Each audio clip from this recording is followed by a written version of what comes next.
Quais que são os principais manejos de herbicidas para a cultura do milho? É exatamente sobre isso que a gente vai estar falando no vídeo de hoje.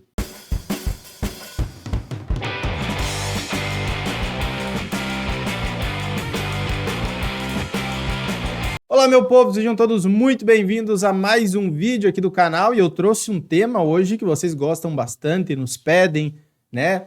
Eu não vou me aprofundar muito nesse tema. Nós temos um curso completo sobre a cultura do milho, onde a gente coloca cada um dos pontos, mas vai dar uma boa noção, uma noção muito legal mesmo para quem está com dúvida aí com relação aos principais herbicidas, às doses, aos principais cuidados e épocas de aplicação. Tudo bem? Então vamos começar? Recados rápidos, se você quiser o acompanhamento da nossa consultoria, aqui abaixo tem um link, você pode clicar e nos chamar lá no WhatsApp e explicar o que você está precisando. Beleza? Combinado? Vamos começar então falando sobre o manejo de herbicidas na cultura do milho. Primeiro, as plantas daninhas, como vocês sabem, são extremamente prejudiciais para o desenvolvimento da nossa lavoura. Elas vão competir por luz, por água, por nutrientes e isso, óbvio, vai impactar no final na minha produção de silagem, na produção de grãos, na produção de espigas. Então eu devo tentar manter a minha lavoura o máximo de tempo possível livre de plantas daninhas para beneficiar o desenvolvimento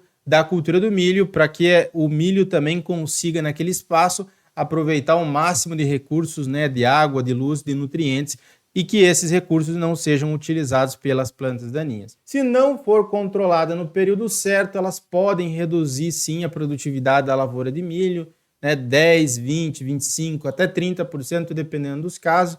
Então a gente tem que tomar esse cuidado. Nós temos um período mais crítico aqui, que vai de V3 até aproximadamente V14, mas período de V1, V2 também é bastante crítico e eu devo saber, né, porque existem várias e várias situações que acontecem em termos práticos. Sei lá, por exemplo, você fez uma dessecação 10 dias antes de plantar numa área ou 15 dias antes de plantar, depois começou a chover demais e você não conseguiu plantar. E aí ficou um mês, né, sei lá, existem situações como essa, um mês, 45 dias, que você não conseguiu entrar plantando e já está começando um novo fluxo de plantas daninhas.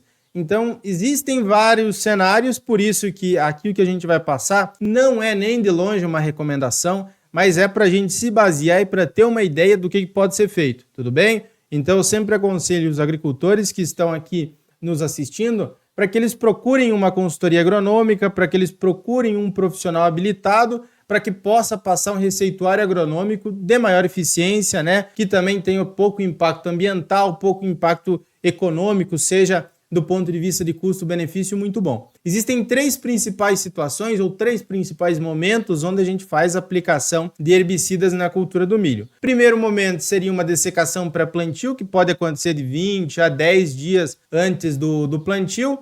Existem situações também mais extremas, onde é feito uma reentrada, né, uma aplicação sequencial com produtos, dependendo da situação da sua área. Na maior parte dos casos, os agricultores fazem apenas uma operação mesmo de dessecação. O produto que vai ser utilizado é muito variável, dependendo da situação da sua área. Sei lá, se tem muita planta resistente a um glifosato, muito azevém, pode ser utilizado alternativas, né, como os DINs ou os FOPs, né, a Loxifop, o Cletodin. Enfim, existem situações muito diversas aí. Não tem uma receitinha de bolo de eu chegar e falar para vocês, não, mistura esse e esse na dessecação pré-plantio, depois em pré-emergência utiliza esse e esse e acabou. Segundo momento que nós temos é o pré-emergente do milho. Muito boa fazer essa aplicação, tá? Essas duas, na minha opinião, são as melhores. Se a gente conseguir trabalhar só com a dessecação pré-plantio e o pré-emergente da cultura do milho, sem trabalhar com o pós-emergente, fica muito facilitado. Por quê? Pós-emergente eu posso ter problema com fitotoxidez, os produtos podem diminuir bastante a eficiência. Então os herbicidas, eles podem ser utilizados como uma estratégia de controle, mas não são a única. Inclusive tem um ditado que fala o seguinte: o melhor herbicida é a palhada. Se eu tiver uma cobertura de solo, conseguir ter uma cobertura de solo,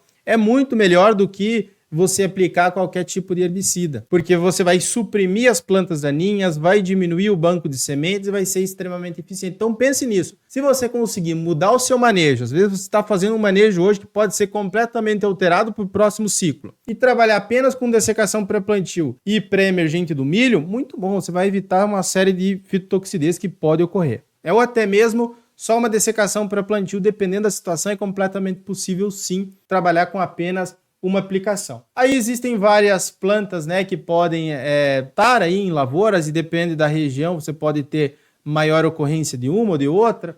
Coloquei algumas aqui, o caso da buva, do caruru, do picão preto, do leiteiro, do nabo, da guanchuma, que são as folhas largas, as folhas estreitas, que são as gramíneas, né, que são infestantes em áreas de milho muito comuns, o capim amargoso, capim pé de galinha, o papuã, o capim arroz, o azevém, muito comum aqui na região sul também. Então nós temos alguns herbicidas que são mais indicados para o controle de folhas largas e alguns outros que são mais indicados para o controle de folhas estreitas. O primeiro que nós temos, mais conhecido, mais tradicional, extremamente eficiente e muito antigo, inclusive, que é a atrazina. Então a atrazina hoje é o principal herbicida para a cultura do milho, pode ser posicionado tanto em pré-emergência quanto em pós-emergência. O que é isso, Jonathan? Pré-emergência da cultura do milho. Então, antes do milho germinar, antes do milho se estabelecer na área, você consegue fazer a aplicação da atrazina porque ela tem ação nas sementes do solo, tem ação no solo, tá?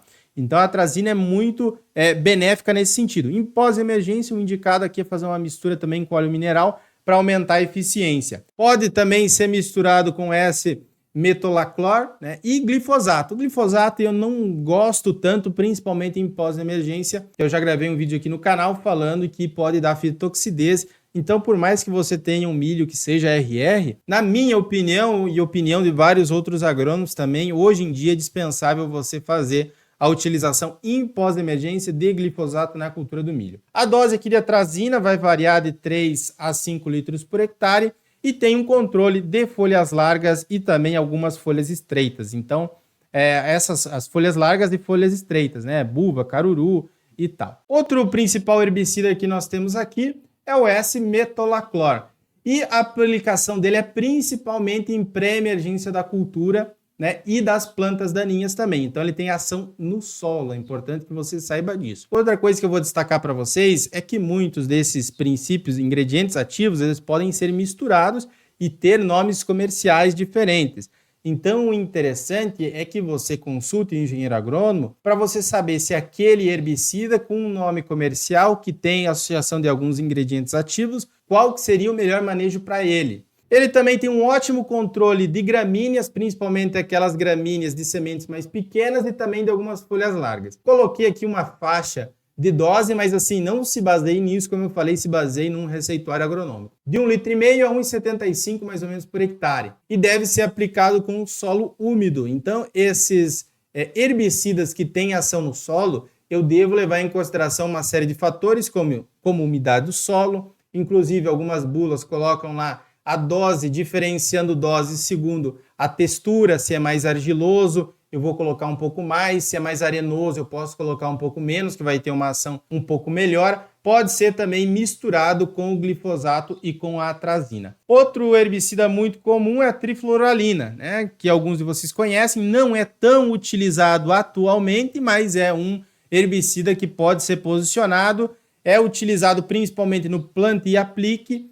Então você planta, como o próprio nome já diz, né? Planta e aplique, até no máximo aí, vamos colocar 2 dias depois que você plantou. Vai ter ação também no solo e vai prevenir esses futuros fluxos de semente que vem em sequência. Então, em muitos casos, em muitas áreas, se você conseguir fazer uma boa dessecação pré-plantio, dessecou bonitinho, você faz depois uma aplicação, por exemplo, no sistema planta e aplique, que seja bacana, que seja na dose certa, nas condições ideais, com os produtos corretos também, em muitos casos você vai prevenir futuros fluxos de plantas daninhas em sequência. E aí você não precisa mais se preocupar com a aplicação de herbicida em pós-emergência da cultura do milho, evitando qualquer eventual problema com fitotoxidez. Tem um bom controle de gramíneas de semente pequena, também a dose aqui indicada é de 1,2 até 4 litros por hectare, dependendo aí também do tipo de solo. e deve ser aplicado aqui com o solo úmido e com poucos torrões, e também se tiver muita cobertura de solo, ele não vai funcionar muito bem. Então, naquela situação de muita cobertura de solo, né, muita palhada ou muita planta daninha também, como ele tem uma ação principal no solo, a trifluoralina não vai funcionar tão bem assim, beleza? Nós temos o Nixsulfuron, talvez alguns de vocês já tenham ouvido falar. E ele é principalmente para o manejo pós-emergência. E aí o Nixsulfuron, a gente já viu vários casos também de problemas com fitoxidez, principalmente com mistura de organofosforados e com aplicação de nitrogenados. Então, se você não der uma aplicação, um espaçamento de pelo menos 7 dias entre um organofosforado e um nitrogenado com aplicação de Nixsulfuron, pode dar ali uma fitoxidez bem significativa na sua área de milho.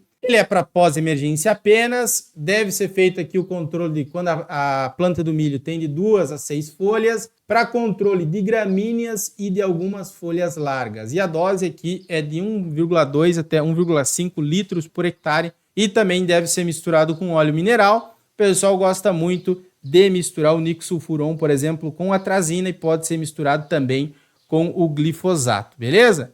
Nós temos o mesotrione também para um controle de pós-emergência, então esses dois principais de pós-emergência são o Nixsulfuron, o mesotrione, muito utilizado também uma atrazina, com 2 a 4 folhas para aplicação. A dose aqui seria de 0,2 a 0,4 litros por hectare, e também uma mistura com óleo mineral. Se for misturado o mesotrione com o Nixsulfuron, eu posso ter diminuído a eficiência no controle de gramíneas, devo tomar um cuidado também. Coloquei aqui alguns outros produtos, né, que eventualmente são utilizados em alguns manejos para a cultura do milho. O glifosato a gente já falou, o aloxifop, o glufosinato, tembotrione e outros produtos, né? Existem vários herbicidas aí no mercado. O principal herbicida, sabe qual é? A palhada. E como eu falei, uma dica que eu deixo para vocês é fazer um manejo bom dessas plantas daninhas, principalmente antes de ter o estabelecimento da cultura do milho. Então o milho ele vai crescer ali depois que você tem um V10, V12, ele já vai fechar as linhas, vai abafar eventuais plantas daninhas. Então esse período mais crítico, V2, V3, até mais ou menos um V10, é quando você deve ter essas áreas livres. E se você conseguir fazer uma boa dessecação antes de plantar e conseguir fazer, e se precisar também fazer um pré-emergente, você tem esse período mais crítico livre de plantas daninhas e de novos fluxos também dessas plantas, e aí você consegue atravessar esse período crítico sem estar precisando fazer uma aplicação em pós-emergência. Combinado? Gostaram do vídeo? Comente aqui abaixo. Se precisar da nossa consultoria, chama aqui no botão do WhatsApp. No mais era isso, fique com Deus, até o nosso próximo vídeo e tchau, tchau! Agora o AgroBrasil conta com uma plataforma completa de treinamentos do agro. Você pode escolher o que quer aprender no seu tempo e no seu ritmo. Os treinamentos são com base em situações reais que nós vivemos no nosso dia a dia da consultoria. Cada aula é focada em resolução dos principais problemas do campo. E você ainda tem 7 dias de garantia total para testar a plataforma. Você ainda tem uma comunidade completa onde você pode oferecer o seu serviço e se conectar a novas pessoas. Para você conhecer mais e fazer parte, clique no link disponível na descrição.